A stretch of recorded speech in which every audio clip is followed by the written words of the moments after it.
in your word. For gold to become gold, it must pass through fire.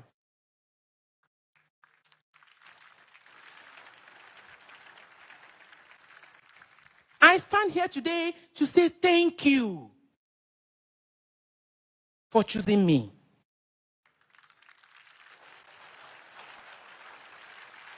Thank you for loving me, for caring for me, nurturing me.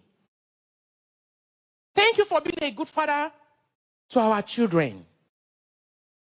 We are not just a father who merely provides, but a father who wants the best and give out his best at all times.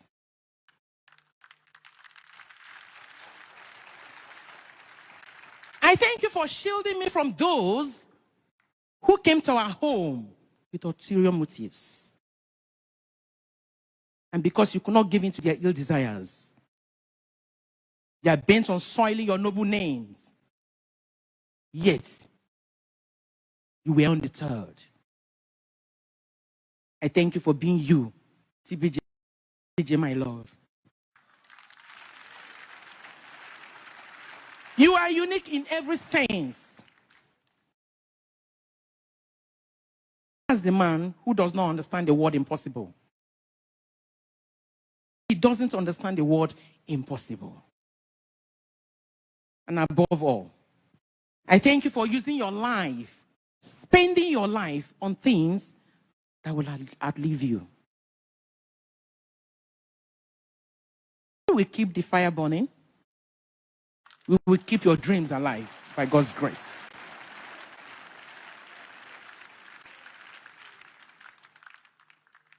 You are the man I loved.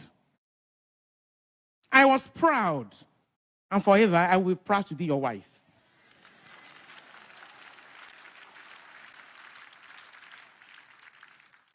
You have made it clear to us all that this is the job you are born for. You are living for. And you will die for. Though you are not dead, I know that. You are not dead. But this you did on your last moment on earth. Your passing was so peaceful. Yes, it was so peaceful.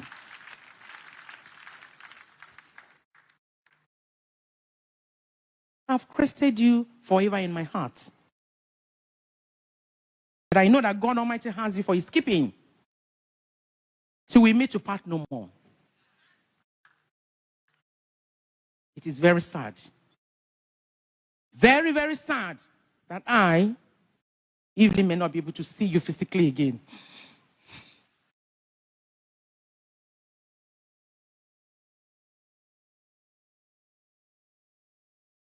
The children may not be able to see you physically. Your spiritual sons and daughters, the big synagogue family, and your loved ones in the world. It's also comforting that you have gone home after service. So sleep on, my love. Sleep on, my God's general. God bless you.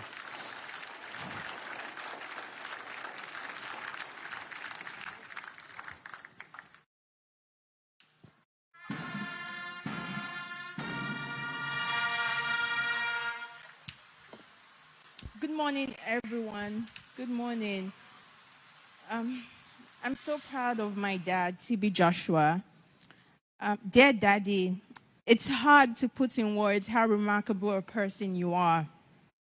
I had the good fortune of having you as a father who sowed the seed of imperishable values of hard work, discipline, generosity, and a host of other virtues too numerous to recount. I remember the countless times you called me in boarding school, asking me about my favorite subjects, how my exams went, and for some reasons, asking me to predict what I think I got in every test. I truly appreciated that you took your time out of your busy schedule to call me. It was not just a responsibility for you, but you truly, truly cared about my education, and you really loved listening to me talk about school. I would not be what I am today if not for your encouragement, your support, and your formidable dedication. You emptied yourself for your family and served humanity. Practically everything I know about the love of God, I learned from you. From a tender age, I was excited and eager to hold the microphone for my dad every Sunday service. And after every Sunday service, he kept on asking me, "How is the service today?" And he told me that the work of God is so beautiful to do. This became really part of my growing up experiences with him. I also remembered when he took me to his altar and he told me, both of us, to kneel down on the floor, and we prayed for 45 minutes on the floor. My legs were hurting.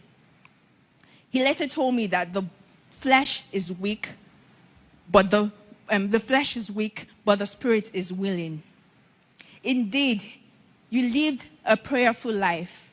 A prayerful life is one of sacrifice, and you truly lived that life to their last moments on earth.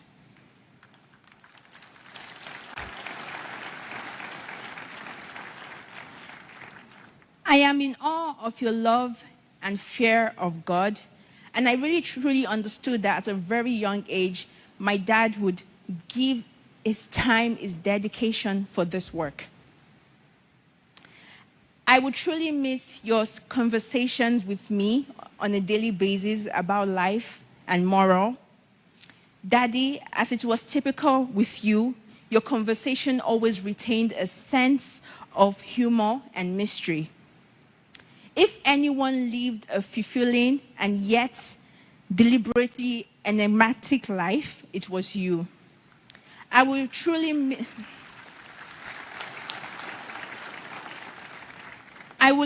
miss your wisdom, your knowledge, your mystery, and your humor.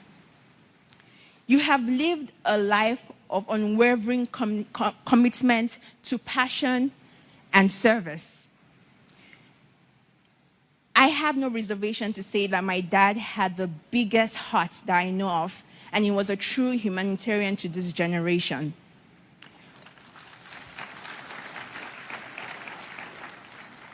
What a feat you have left for all of us to live up to. I'm still surprised to hear about all the condolence messages from people around the world concerning your compassion. Even some people I've never met in my life, they all testify to your compassion and your humility. What a life you lived, such a legend and an exemplary light.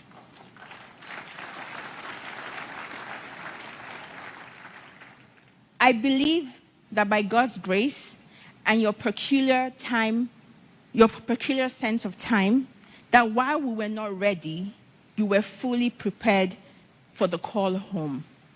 Rest in peace, Daddy. Your loving daughter, Sarah.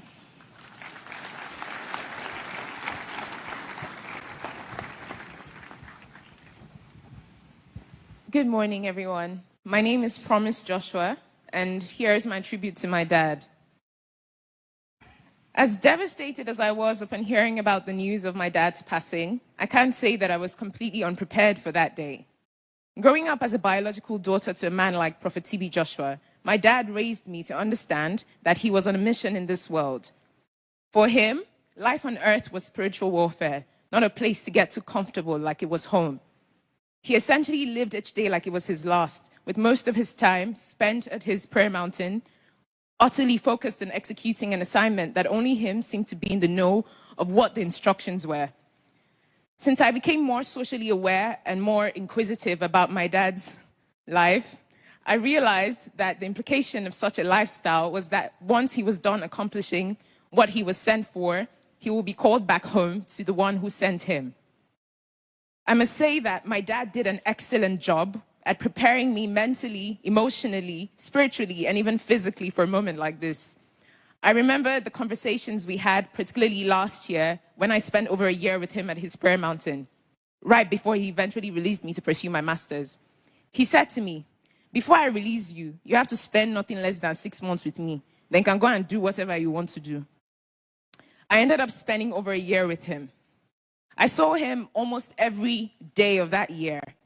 He'll tell me about how I needed to strengthen my relationship with God, carried me along at least 3 out of the countless times that he dedicated to prayer in a day. Most mornings, he would wake me up, would do our morning exercise routine, and we would have conversations about the most random topics. There was no aspect of my life that he didn't try to leave a positive footmark on in that year. By the time he was done with me and ready to release me back into the world, there was this sense of fulfillment that I observed in both of us. In retrospect, the memory of this moment is a place where I find solace now that he has passed on. I remember our trips to Arigidi Akoko, Ondo State. He made sure that I was present when he was visiting the old people in town. He would ask me to kneel with him as we kindly asked the elders to accept our gifts. They would pray for us. He would look at me and say, "This is the good life." I remember our trips from his new site to his old site. I would fall asleep in the car, and he would always make a point to wake me up to ensure that I was observing my environment, to see the reality of life for thousands of Nigerians. He'll tell me never to think that I was more deserving of the life that I had as a result of the grace of God in his life than the people that were on the streets. For me, this was an important lesson that shaped my perspective and daily interactions. Lastly, Daddy, I want to say thank you for being such an exceptional role model. Your life is a living testimony of how God can raise a young boy from an underprivileged background with so much passion and zeal for God's work and use him in extraordinary ways. It is also a testimony of the extent to which one person's life can make such a massive positive impact in the world, with the thousands of lives that bear witness to the positive mark that you've made in their lives and in this world. I'm so proud to be your daughter, Daddy. Till we meet again in heaven, Dad. From Pom Pom, as he usually calls me, your twin.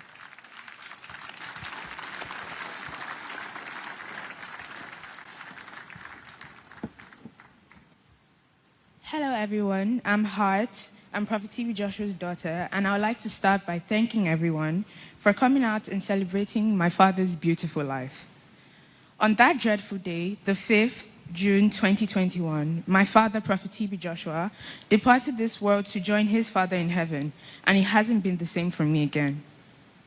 I don't have many words to express how much I love and miss him, me, Daddy's girl. From a tender age, he showed me that his love for me was immeasurable, and I will forever love him for that. In the world where men were seeking fame, my father had a dedicated group of men, women, boys, and girls who loved the very ground which he walked on. He was clean in heart, in body, and mind, and I shall never forget the special smile, caring heart, and forever warm embrace. Knowing that I had someone who I could call on anytime and pour out my all to was one of the greatest parts about having a mighty man as a father. My father was an extraordinary person. He was not only the best role model, but he volunteered in his free time. He wasn't okay with only being a wonderful father, but he gave back to the world and helped those who were in need.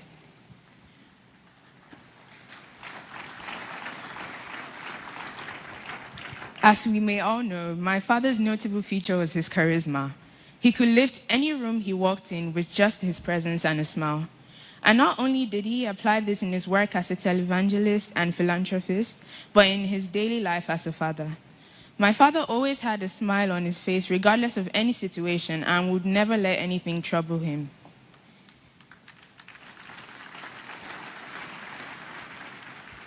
He was a jovial man, full of fun and laughter. He played uncountable jokes for me and my sisters, and sadly is leaving a hole in our hearts, which no one can fill.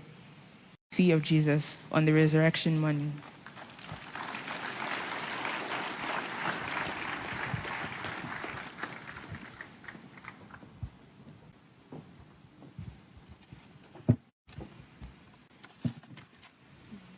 Emmanuel. My name is Brian Moshi, and Prophet TB Joshua is my spiritual father and also my father-in-law. I'm married to his beautiful daughter, Sarah Joshua.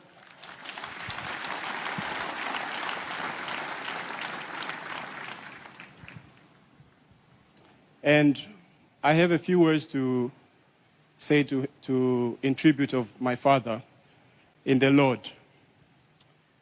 I've never met a man who could be so many things at the same time and yet be a master of all his trades. A lion, yet a lamb. A master, yet a servant. A great teacher, yet a great student.